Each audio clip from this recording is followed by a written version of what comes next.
Assalamualaikum warahmatullahi wabarakatuh. Halo teman-teman semuanya, kembali lagi dengan saya Nurhaisa. Nah, jadi di video saya kali ini saya akan membahas mengenai bentuk lahan antropogenik. Nah, antropogenik ini merupakan proses atau akibat yang berkaitan dengan aktivitas manusia, sehingga bentuk lahan antropogenik dapat disebut sebagai bentuk lahan yang terjadi akibat aktivitas manusia. Adapun aktivitas itu berupa aktivitas yang telah disengaja dan aktivitas yang direncanakan untuk membuat bentuk lahan yang baru dari bentuk lahan yang telah ada maupun aktivitas oleh manusia yang secara tidak sengaja telah merubah bentuk lahan yang telah ada. Selanjutnya, aktivitas manusia yang dapat membentuk lahan antropogenik. Manusia dan aktivitasnya dalam kehidupan sehari-hari, baik secara sadar maupun tidak sadar, dapat menyebabkan perubahan pada bentuk lahan yang telah ada menjadi bentuk lahan antropogenik. Adapun aktivitasnya yang pertama yaitu aktivitas reklamasi, misalnya pada pantai.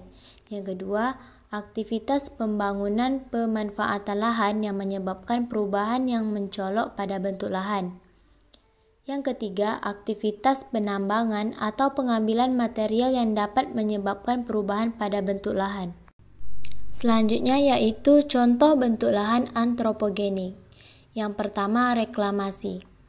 Nah, jadi reklamasi ini merupakan upaya meningkatkan sumber daya alam lahan dari aspek ekonomi, sosial, dan lingkungan dengan cara pengurangan atau dengan pengeringan lahan. Misalnya Pantai Marina Semarang. Pantai ini merupakan pantai yang terbentuk karena aktivitas reklamasi. Kawasan yang direklamasi tersebut memanjang sesuai dengan bibir atau garis pantai. Nah, jadi daerah yang direklamasi ini cukup luas, sekitar 200 hektar.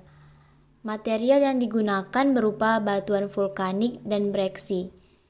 Pada bagian bawah diisi dengan breksi. Nah, kemudian di atasnya diisi dengan batuan vulkanik. Jadi dampak yang ditimbulkan akibat reklamasi pada pantai adalah erosi dan abrasi. Langkah yang dapat dilakukan untuk mengurangi abrasi ini dengan melakukan penanaman mangrove di sekitar pantai. Contoh yang kedua yaitu waduk.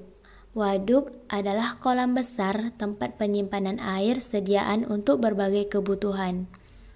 Waduk ini dibangun dengan cara membuat bendungan yang lalu dialiri air sampai waduk tersebut penuh. Waduk ini dapat terbentuk dari bentuk lahan lain yang telah ada. Misalnya berasal dari bentuk lahan struktural dan fluvial. Waduk merupakan bentuk lahan antropogenik karena terbentuk oleh aktivitas manusia yang merubah lahan menjadi berbentuk cekungan. Contoh yang ketiga yaitu pelabuhan. Nah, pelabuhan ini adalah tempat yang terdiri dari daratan dan perairan di sekitarannya dengan batas-batas tertentu sebagai tempat kegiatan pemerintahan dan kegiatan ekonomi yang digunakan sebagai tempat kapal bersandar, berlabuh, naik turun penumpang dan atau bongkar muat barang yang dilengkapi dengan fasilitas keselamatan pelayaran dan kegiatan penunjang pelabuhan serta sebagai tempat perpindahan intra dan antar moda transportasi. Pelabuhan termasuk lahan antropogenik karena bentuknya telah merubah bentuk lahan pesisir sebelumnya.